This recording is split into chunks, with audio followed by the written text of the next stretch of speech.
How's it going, guys? I'm NineLives, and in today's video I'm doing something a little different. I'm going to be going over a few unknown or tips that aren't commonly known amongst the community and have some significant use in games or in certain situations. So don't want to waste too much time, so I'm going to jump straight into it and start off with tip number 5.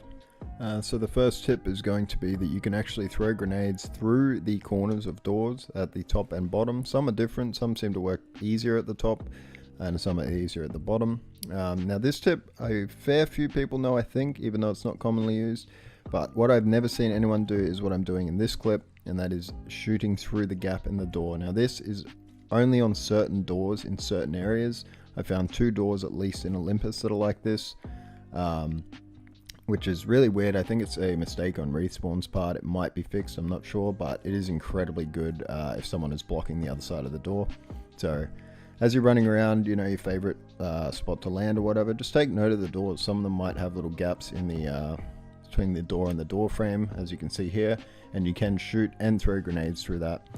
And other than that, almost every single door you can throw grenades through the top and bottom corners of it, which is also very good when the enemy is door blocking.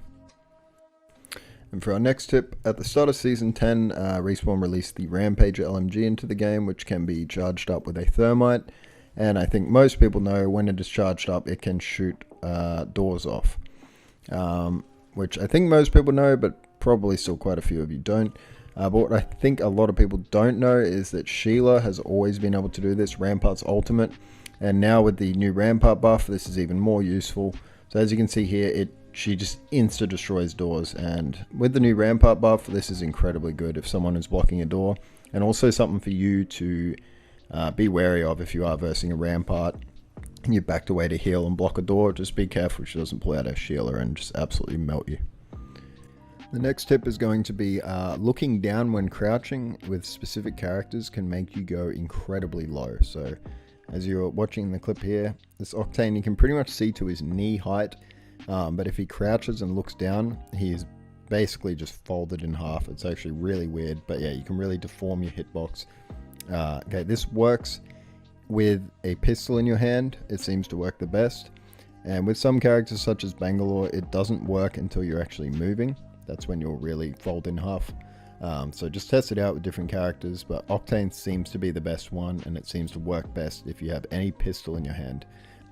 So if you're ever stuck in a bad situation and all you have is a tiny little rock to use as cover, you probably can hide your hitbox behind it, especially if you're playing Octane.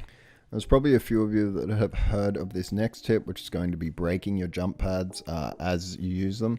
So it takes 200 HP a jump pad has, so you would shoot it, you know, for about 180 damage and then jump on it and turn around and shoot it as you're flying through the air. But there is another way to do this, which, as I'm showing here, you can actually put the jump pad on top of Lifeline's heal drone. You can also do this on top of caustic traps, and when the trap or drone disappears, the jump pad will disappear with it as well.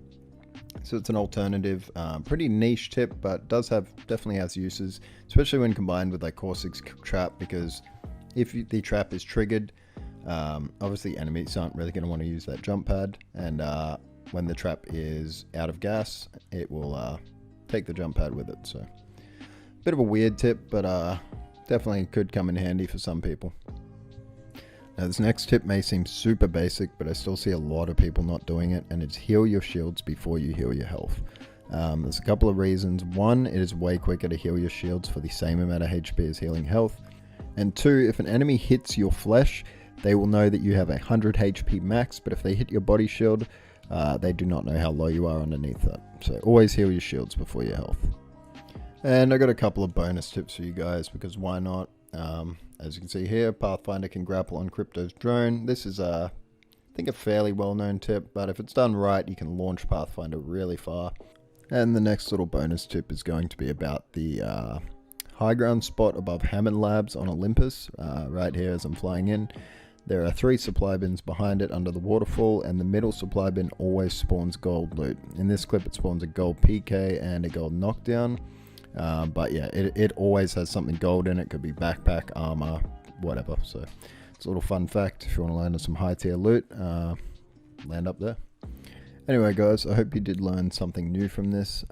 Let me know down below in the comments if you want to see more videos like this, because this is something a bit different for me, and I thought it'd just be a bit of fun to do. So I was considering maybe doing a tips on how to get a 20 kill badge, or how to get 4k damage, movement guides, things like that. I'm kind of happy to do anything, whatever you guys want to watch. So let me know down below what you'd like to see, and if you did enjoy this video or found out something new, a like is always appreciated. And if you want to see more content, consider subscribing. So thanks for watching, guys. So appreciate it.